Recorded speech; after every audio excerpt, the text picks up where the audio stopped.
우선 오늘은 황상민 박사님을 모시고 강의를 진행할 건데요. 황상민 박사님은 하버드에서 심리학 박사를 전공하셨고 연세대학교에서 심리학과 교수로 졸업하셨습니다. 현재는 황심소 연구소 소장으로 계십니다. 환영의 박수 부탁드립니다. 네, 안녕하세요. 이 황심소는 황상민의 심리상담소의 약자입니다.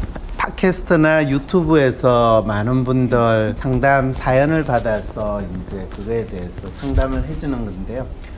상담 사연은 제가 어떻게 사는 게 잘 사는 건가요? 이런 질문부터 시작해가지고 어떤 일이 저에게 맞을까요? 그런 질문도 있고, 또 조직에서 지내면서 이 상사와의 갈등, 또 조직에 대한 불만, 그리고 앞으로 저희 미래에 대해서 제가 어떻게 이 길을 찾아야 될까요? 이제 이런 내용들이 대부분입니다. 4차 산업혁명과 조직과 인사라는 이 제목은 또 요즘에 시대의 하도가 4차 산업혁명이라고 그러는데, 그럴 때 조직 내에서 사람들은 어떤 갈등을 가지고 있고 또 그 갈등 문제를 어떻게 받아들이고 있는가, 어떤 괴리감을 생각을 하십니까? 4차 산업혁명으로 갈수록 뭔가 분화되고 더 그룹이 작아지고 개인화될 텐데, 조직이라는 거는 뭐랄까 좀 더 많은 사람들이 모여서 하는 거여서. 아주 좋은 지적을 해주신 것 같습니다. 4차 산업혁명 운운할 때부터는 이 조직 자체가 훨씬 이 분화가 심해지고 다양화되고, 또 그 속에서 각 개인의 역할이 어떻게 나타나야 될 것인가, 이런 것들에 대한 이슈가 될 텐데, 그런 측면에서 4차 산업혁명과 조직이라는 이슈 자체는 서로 상당히 이질적인 이슈를 다뤄져야 되는 게 아닌가라는 측면에서 생각을 하셨다면, 이 시작은 상당히 저희 생각하고도 비슷한 것 같습니다. 그랬을 때 사실 문제가 되는 거는, 그러면 무엇이 조직과 인사관리에 있어서 또는 인사에 있어서 중요한 이슈가 될 것인가 라고 할 때 우리가 키워드를 생각하는 거를 생각해 볼 수 있거든요. 그래서 아예 위키에 있는 내용을 그냥 딱 가져왔습니다. 1차 산업혁명에 대해서는 여러분들이 다 아실 테고, 2차 산업혁명과 3차 산업혁명은 가장 우리가 일반적으로 생각하는 산업화되는 사회다. 그리고 그 산업화에서 정보화된다고 하는 인터넷이나 네트워크로 연결되는 그 사회, 그런 산업이니까 지금 여러분들이 경험했던 시대를 그대로 나타나는데, 그러면 4차 산업혁명, 이거는 사실 기술이 사회와 심지어 인간의 신체에도 내장되는 새로운 방식으로 대표되는 디지털 혁명 위에 구축되고 있다.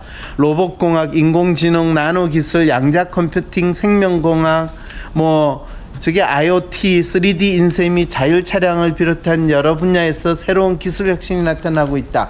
이런 이야기를 하면서 상당히 공학적인 또는 기술적인 측면에서 이야기를 하고 있지, 실제로 이 새로운 기술을 이용하는 인간은 어떤 변화를 겪고 있는가에 대해서는 거의 언급을 하고 있지 않습니다. 여기서 상당히 아주 매크로한 영역과 마이크로한 영역, 이 두 가지를 뭔가 연결하면서 설명을 해야 되는데, 이랬을 때 이제 심리학자인 저는 3차 산업혁명이라고 이야기하는 것과 4차 산업혁명이라고 이야기할 때 조직과 인사라는 단어를 사용할 때부터 어떤 딜레마가 있느냐 하면, 기본적으로 그 조직 속에 있는 인간은 가장 상층부에 있는 사람이던 그것이 어떤 조직이라고 하는 이 유기체적인 괴물에 의해서 조정되고 관리되고 움직여야 되는 존재인가, 아니면 각자 개별적으로 독자적으로 사고하고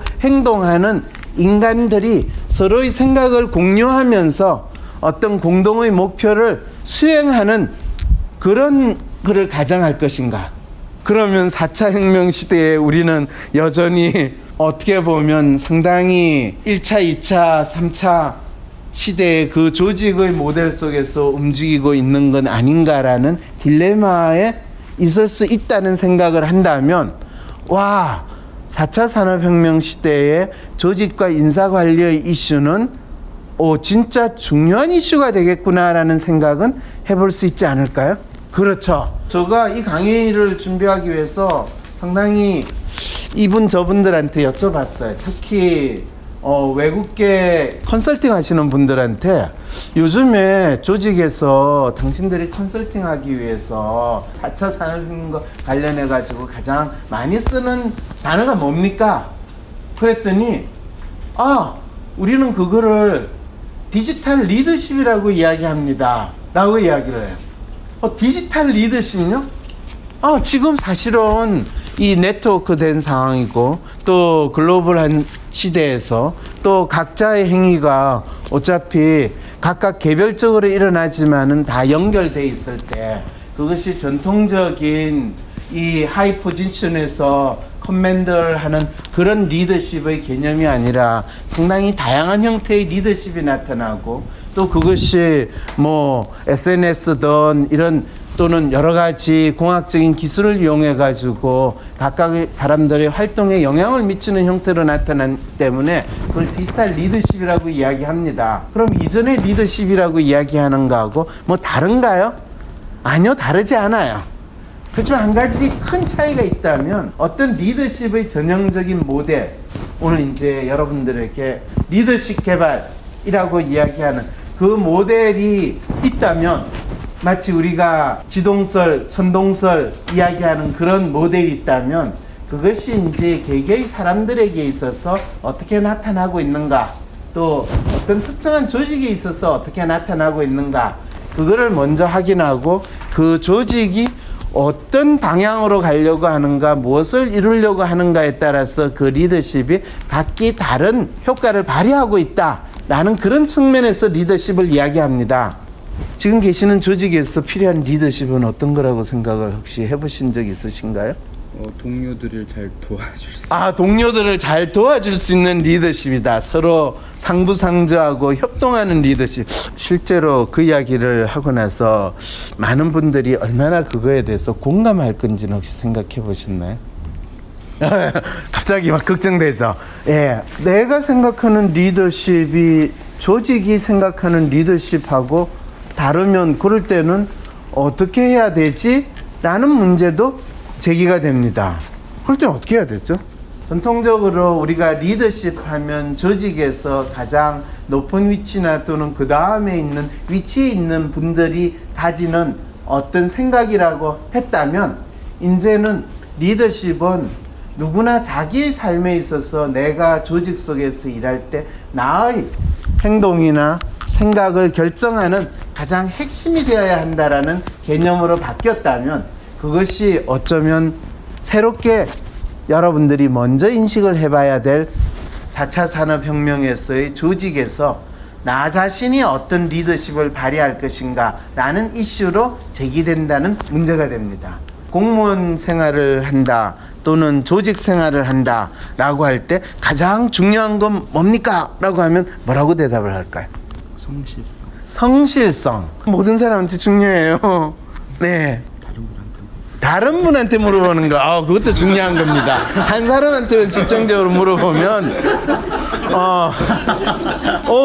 그런데 제가 20년 이상 교수 생활을 하고, 제가 심리학을 올해 한 37년째 이 연구를 하고 공부를 한 것 같아요. 그래서 그동안에 뭐 여러 가지 생각을 하면서 지난 특히 한 10년 동안은 내가 책에서 보고 가르치고 하는 것이 얼마나 실제 인간이 살아가고 생각하고 행동하는 거하고 관계없는 그를 사람들한테 가르쳤는가에 대해서 참 많은 반성을 하고 지냈던 기간에 그동안 한 가지 딱 알게 된 게 있어요. 우리가 진짜 가장 기본적인 것을 정확히 알기만 한다면 엄청나게 복잡하고 많은 문제에 대해서 상당히 쉽게 답을 얻을 수 있는데 재밌게도 한국사에서 공부를 많이 하면 할수록 우리의 사고는 더욱더 사고 능력은 떨어지고 정답을 원하는 마음으로만 가기 때문에 사람이 나이를 들어서 살아가면 살아갈수록 이 생기가 있기보다는 조금씩 좀비가 되어가는 그런 삶이 된다라는 거를 더 뼈저리게 느꼈어요. 그리고 제가 사람들하고 상담을 하면 할수록 더 느끼는 게 실제로 그런 현상이 너무 뚜렷하게 일어난다는 거죠. 저 주위에 있는 분들은 다 진짜 대한민국에서 최고로 젊은 시절에 똑똑하다라고 하는 친구들이었는데 요 근래에 만나면 그분들이 뭐 아무리 높은 고위공직자에 있던 뭐 이 위치에 있어도 이야기를 하다 보면 왜 이렇게 됐을까 라는 느낌이 드는데 그 친구가 게을러서 그 친구가 머리가 모자라서 그 친구의 환경이 나빠서 그렇지 않거든요. 이제 이런 부분에 있어서 상당히 이게 진짜 미스리스하다. 심지어는 그 친구들이 있는 조직 자체가 뭐 나쁜 조직 전혀 아니에요. 어느 순간에 자기 삶 자체가 내가 있는 조직의 문제로 자기 문제를 다 투사를 하거나 또는 자기가 속해 있는 다른 사람들한테 탓을 하는 이런 행동이 아주 뚜렷하게 인간들한테 나타난다는 걸 느꼈기 때문에 이제 그거를 제가 조금 연결해 가지고 디지털 리더십이라는 것하고 그 다음에 또 다른 중요한 하도가 뭐냐 하면 그것이 인사관리라고 이야기한다면 이전에 조직 속의 인간은 마치 장군이 이 병사들을 어떻게 포지션 시켜가지고 전투에 보내가지고 그 전투를 승리할 것인가의 생각의 개념으로 이루어졌다면 지금 제가 인사관리 대신에 경력개발이라는 단어를 쓰는데 이 단어는 이제는 위에서 하이 커맨드 포지션에 있는 사람이 나의 위치나 나의 삶을 결정하는 게 아니라 내가 나의 삶을 조직 속에서 어떻게 만들어 나가는가 라고 하는 전혀 다른 퍼스펙티브로서 이 조직에서의 인사관리를 본다는 측면에서 경력개발이라고 이야기를 하는 거죠. 주체가 다른 거죠. 그래서 군대에서 이야기를 하거나 또 공무원 조직에서 이야기를 할 때 가장 관심 있는 거 뭐니 해도 승진 아니겠습니까? 디지털 리더십이라고 하는 것이 사실 뭔가라는 이야기인데 사실은 뭐 리더십 이야기하면 그거는 뭐 지금뿐만 아니라 아마 여러분들이 조직에 들어와 가지고 가장 많이 들었던 단어일 수도 있습니다. 그래서 이 단어가 너무 식상하게 느껴지실 수 있기 때문에 제가 배경 설명을 우리는 리더십이라고 이야기하는 그를 단어 그 자체로 열심히 배웠지만은 정작 나의 삶에 있어서 내가 나의 삶의 주인인가 라는 생각을 해보면 그 부분에 있어서 참 막연하게 가지는 생각으로 지내왔다면 결국은 내 삶의 리더십조차도 내가 발휘하지 못한다면 내가 조직에서 리더십을 발휘하는 위치 아무리 된다 하더라도 그거는 리더십이라는 것이 발휘가 되지 않습니다. 스스로 자기 삶에 있어서 자기가 어떻게 해야 될 건가 라는 것을 결정하는 문제인데 제가 속해 있는 조직하고 관련이 있는가? 관련이 일부 있어요. 남들이 너무 좋은 조직이고 뭐 웬만큼 참 괜찮다라고 하는 조직이니까 그거를 불평을 하기가 쉽지 않은 경력 개발이라는 이슈. 그래서 이 부분은 저 개인적인 측면에서도 적어도 15년 이상 20년 동안 고민했던 문제고 또 그걸 가지고 제가 연구를 했던 부분이 있습니다. 그래서 오늘 여러분들한테는 리더십 개발이라고 이야기하는 것과 경력 개발이라는 게 여러분 개개인에게 있어서 어떤 모습으로 나타나고 또 한국 사회에서 일반적으로 조직에 계시는 분들이 이 시대의 변화에 따라서 어떤 리더십을 보여주고 있는데 그것이 우리가 일반적으로 이야기하는 글로벌 조직이라고 이야기하는 뭐 오늘은 글로벌 조직에서 뭐 서구 문화에 있는 조직 이런 것보다는 왜 한국 조직에서 지금 디지털 리더십이라고 이야기할 때 보여지는 리더십의 모습이 이렇게 나타나는가 그리고 개개인이 자기 삶에 있어서 자기의 보통 경력 개발이라고 일반적으로 조직에서 스스로 자기가 자기의 인사를 관리한다라는 그런 상황이 됐을 때 어떤 방식으로 그것이 나타나고 있는가를 공유를 할 수 있다면 그것도 여러분들이 상당히 재미있는 내용이 되지 않을까 그것도 소개를 해드리도록 하겠습니다. 조직의 리더십 개발에서 개인의 경력 개발로 전환하는 것이 4차 산업혁명이라는 단어를 굳이 안 쓰더라도 지금 21세기에 들어와서 이 적어도 우리가 산업화 사회를 거치고 또 상당히 디지털 네트워크의 조직 속에서 운영이 된다고 할 때 어떤 조직의 구성원들이나 다 직면하게 되는 문제가 됩니다. 여러분들의 조직도 상당히 공기업적인 속성을 가지고 있기 때문에 나의 포지션, 나의 성진은 윗사람에 의해서 결정될 것이다 라고 생각을 하는데, 그리고 심지어는 내가 하는 일조차도 누군가에서 지시에 의해서 내가 하는 것이 대부분이라고 생각을 하게 된다면 여러분들은 여전히 이 군대에서 뭐 병사든 장교든 그 마인드에서 벗어나지 않는 심리 상태라는 겁니다. 비록 나의 성진이 누군가에서 결정이 되고 또 내가 하고 있는 일 자체가 누군가의 지시에 의해서 이루어진다 하더라도 그 일에 내가 어떤 의미를 부여하고 그것을 나만의 프로젝트로 만들어서 어떻게 발전시키고 거기에서 어떻게 내가 남들이 보지 못하는 의미를 찾아내게 되는가, 그리고 그것이 지금 이 조직에서 내가 승진을 하든 어떤 다른 포지션을 가든 아니면 이 조직을 벗어나가지고 1년 후, 5년 후 어떤 전혀 예상하지 않았던 조직이나 상황에 내가 있을 때 그것이 유용하게 활용될 수 있다면 여러분의 운명을 결정하는 여러분의 삶은 여러분들이 리더십을 발휘하는 거고, 여러분의 경력 개발은 여러분 스스로에 의해서 우선적으로 이루어지게 됩니다.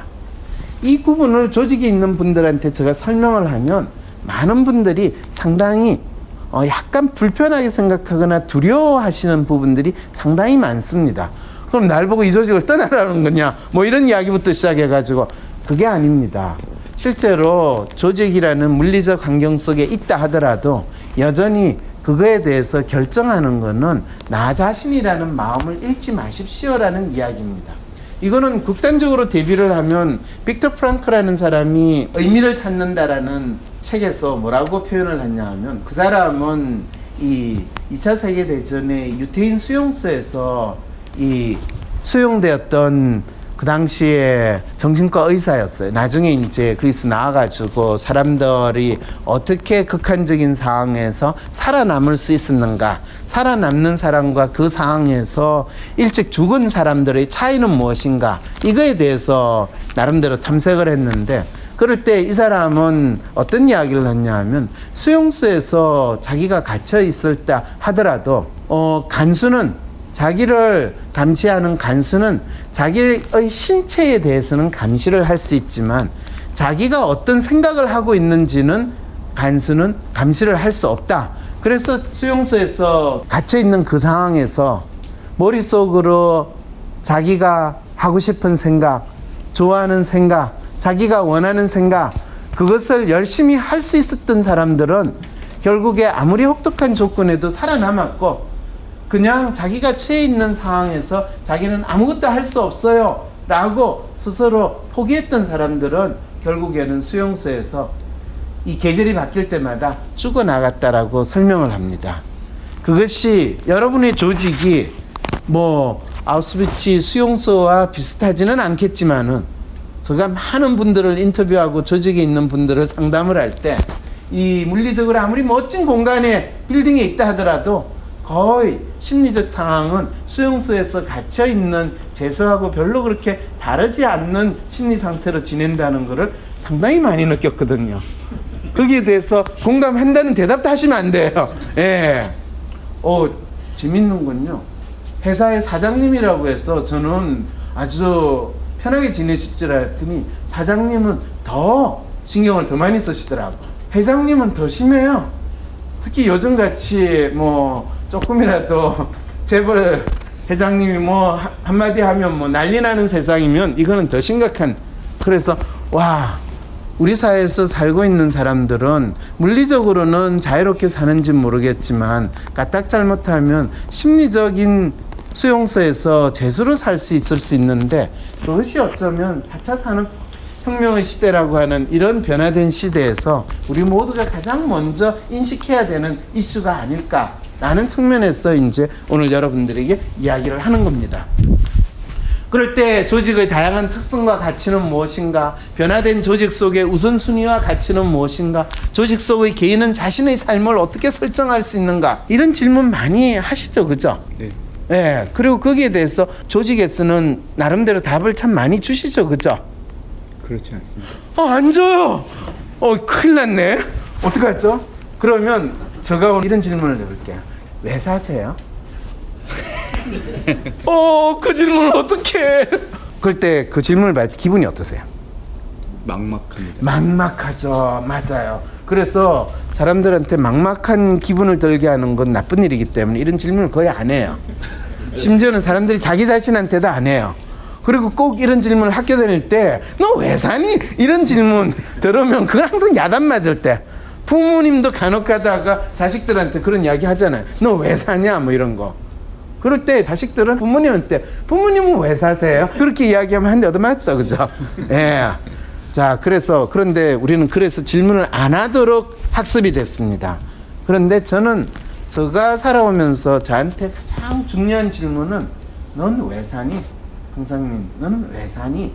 라고 할 때 제가 대학교 다닐 때는 저는 어떻게 저 스스로에게 이야기를 했냐면 나는 심리학을 공부를 해가지고 대한민국 사회에서 사람들이 자기에 대해서 좀 더 잘 알고 그러면서 자기 삶을 좀 더 적극적으로 만들어 나갈 때 대한민국 사회가 좀 더 나은 사회로 바뀌지 않겠는가. 왜냐하면 제가 대학을 다닐 때는 우리가 가지고 있는 모든 불만과 잘못된 거는 그 XX 때문이야 라고 하면서 대학교 생활을 보냈거든요. 그래서 그 XX만 없어지면 진짜 이 나라는 지상낙원이 될 거라고 생각을 했고, 그래서 저와 같이 공부하던 선배나 친구들은 항상 그 이야기만 했어요. 그래서 상당히 희한한 생각도 많이 했는데, 그럴 때 어느 순간에 과연 그럴까라는 질문을 하면서 제가 심리학이라는 거를 선택을 하게 됐어요. 저희들은 대학을 들어가 가지고 2학년이 되면서 전공을 선택을 했는데 그게 아니지 않겠는가. 그리고 그 이후에 뭐 30년의 시간이 지났는데 그때나 지금이나 이 나라가 잘 산다고 경제적으로는 잘 살게 됐지만은 훨씬 사람들이 자기 삶에 있어 더 행복을 느끼고 사는가? 라는 질문을 하면 더 힘들다라는 이야기는 더 많이 하거든요. 실제로 여러분들은 아마 대한민국의 통계에 있어서는 상당히 잘 아시겠죠. 대한민국의 출산율은 세계에서 어떻게 되죠? 제일 낮습니다. 제일 낮아요. 결혼하는 건 어떨까요? 늦게 결혼하죠. 자살률은요? 노인 자살률 1위 뿐만 아니라요, 10대 20대 자살률이요 암보다 더 높아요. 그러면 젊은이들이 자살하는 게 세계에서 최고로 높고, 이 젊은이들이 살 의욕이 없어가 결혼도 안 해. 이거는 기본적인 동물적인 본능도 행사를 안 해. 그 다음에 결혼해서 사는데 자식을 안 낳아. 이게 인간이 지금 사는 세상이에요? 이거는 그냥 우리가 하루 세 끼 먹고 사는 거하고 전혀 다르잖아요. 그러니까 이런 거를 언급을 하는 것조차 이제는 그냥 이런 상황이 될 때 그걸 이제 저는 어떤 심리 상태에 우리는 있느냐 하면 좀비의 심리 상태에 있다 그래요. 좀비가 뭔지 아시죠, 여러분? 좀비 영화 나오는 거 있잖아요, 그죠? 좀비는 이렇게 움직여요. 영화에서 보면 하고 움직여요. 근데 좀비는 생각을 할까요, 안 할까요? 생각합니다. 좀비가 생각을 해요. 새로운 좀비 이론을 오늘 여기 발견합니다. 좀비는 죽은 시체예요. 심장은 뛰지 않아요. 살아있느냐? 좀비는 생각하지 않아요. 그런데 좀비는 움직여요. 그리고 소리가 들리면 진짜 개떼처럼 몰려요. 그리고 그냥 움직이거나 그냥 에너지를 줄이기 위해서 가만히 있거나 그러다가 소리가 있으면 거기로 몰려가요. 그리고 좀비는 인간을 뜯어먹는 거로 이제 영화에 나오죠. 좀비는 자기가 살아갈 에너지를 다른 살아있는 인간을 섞여가고 공격함으로써 얻게 되는 거죠. 그럼 그 에너지가 없으면 그냥 가만히 있는 거죠. 아까 제가 이야기했던 질문 다시 돌아갔어요. 왜 사십니까? 하면 상당히 그게 부담스럽고 힘들게 느껴지는 이유는 뭐냐? 참 우리 모두가 그거에 대해서 좋은 상황에서 자기한테 그 질문을 하지 않았기 때문에 그렇습니다. 그 다음에 그럴 때 또 혹시 이런 질문 받아보셨어요? 왜 태어나셨어요? 제 의지가 아니. 내 의지가 아니다. 진짜 좀비에 가까워요. 좀비는 태어난 것과 사는 게 자기 의지가 아니라고 이야기를 해요.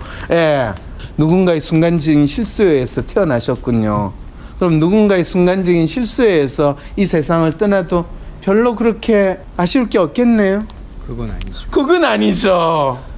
그렇죠. 누군가의 실수로 태어난 인생이라 하더라도 나에게 할 일이 있어. 그게 무엇인지 모르지만은 오늘도 나는 열심히 걷는다. 이렇게 되는 거죠. 네. 이렇게 될 때 우리 삶 자체가 상당히 무기력해지고 무의미해지니까 그냥 이렇게 살면 많아. 죽자. 라고 하는 것이 대한민국의 지금 현재 지배적인 기운이라고 한다면 이것이 어쩌면 상당히 이 조직에서 우선순위와 지향하는 가치가 뭡니까? 라는 질문을 끊임없이 던져야 되고 그것이 나에게 살아가야 될 이유가 될 수 있습니까? 또 되어야 합니다. 라는 질문을 여러분은 던져야 되는 그 상황에 있다는 거죠.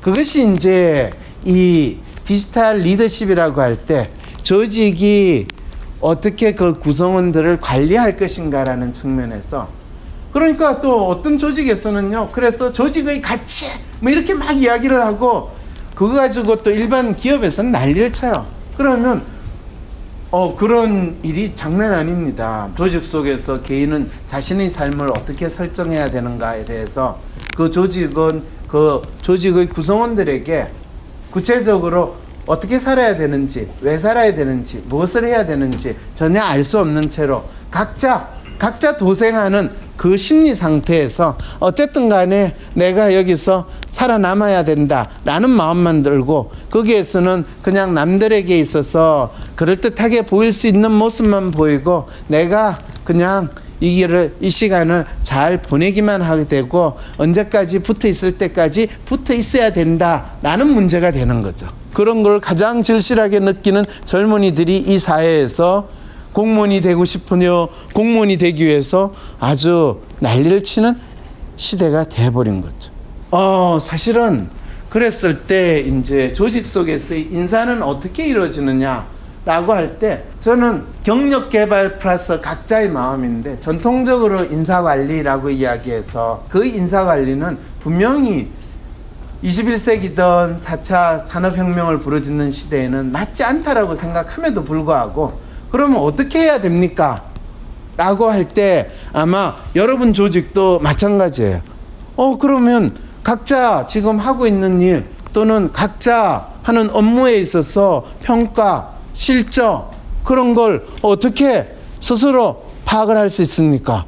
자기가 그러면 자기 업무 평가, 업적 평가 하게 되면 그거는 다 지가 잘한다고 그러지 못한다고 하겠습니까?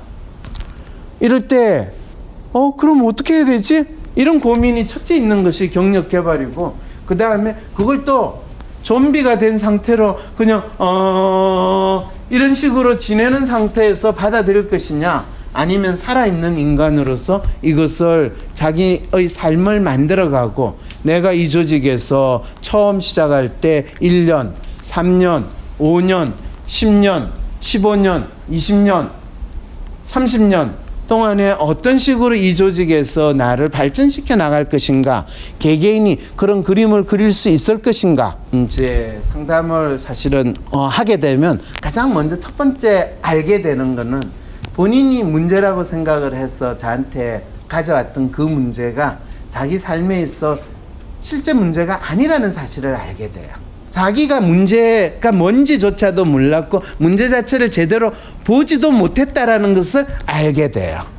그리고 상담을 통해서 자기 문제가 진짜 문제가 뭔지를 또 알게 돼요. 진짜 문제를 알게 되면 희한한 일이 벌어져요. 그 문제에 대한 답은 누가 찾을까요? 본인이 찾아요. 놀랍게도. 아니 그러면 제가 이게 문제였네요? 그것 때문에 제가 지난 10년 동안 이렇게 삽질을 했네요. 지난 5년 동안 이렇게 지냈다고요? 지난 15년 동안 저 삶이 이랬다고요? 그런 것 같네요. 그랬죠? 네. 거의 반복적인 행동이 2, 3년마다 주기적으로 나타났는데 그게 3번 반복되니까 10년이 그냥 지나가고, 그럴 때 제가 뭘 하면 될까요? 어떻게 살아야 될까요? 그럴 때 본인이 힘들었던 문제가 뭔지를 찾아가고, 심지어는 조직에서 또 부하 직원과 또는 위에 대표와의 갈등을 겪는 임원분도 찾아와가지고 왜 자기가 조직을 2번째, 3번째 겪었는데 왜 어려움을 겪는가에 대한 이야기도 거의 똑같이 나타납니다.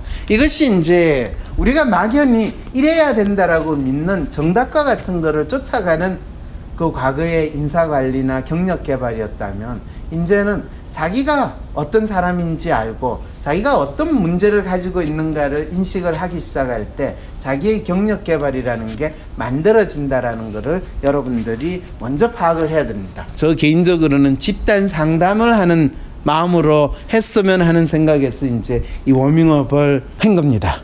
네, 그러면 편안한 마음으로 휴식한 다음에 들어가겠습니다. 네. 내일 2부로 이어집니다. 앞으로 너의 1년 또는 3년 정도의 커리어에 대한 리뷰를 하고 그런 거를 이 조직은 해주죠, 그죠?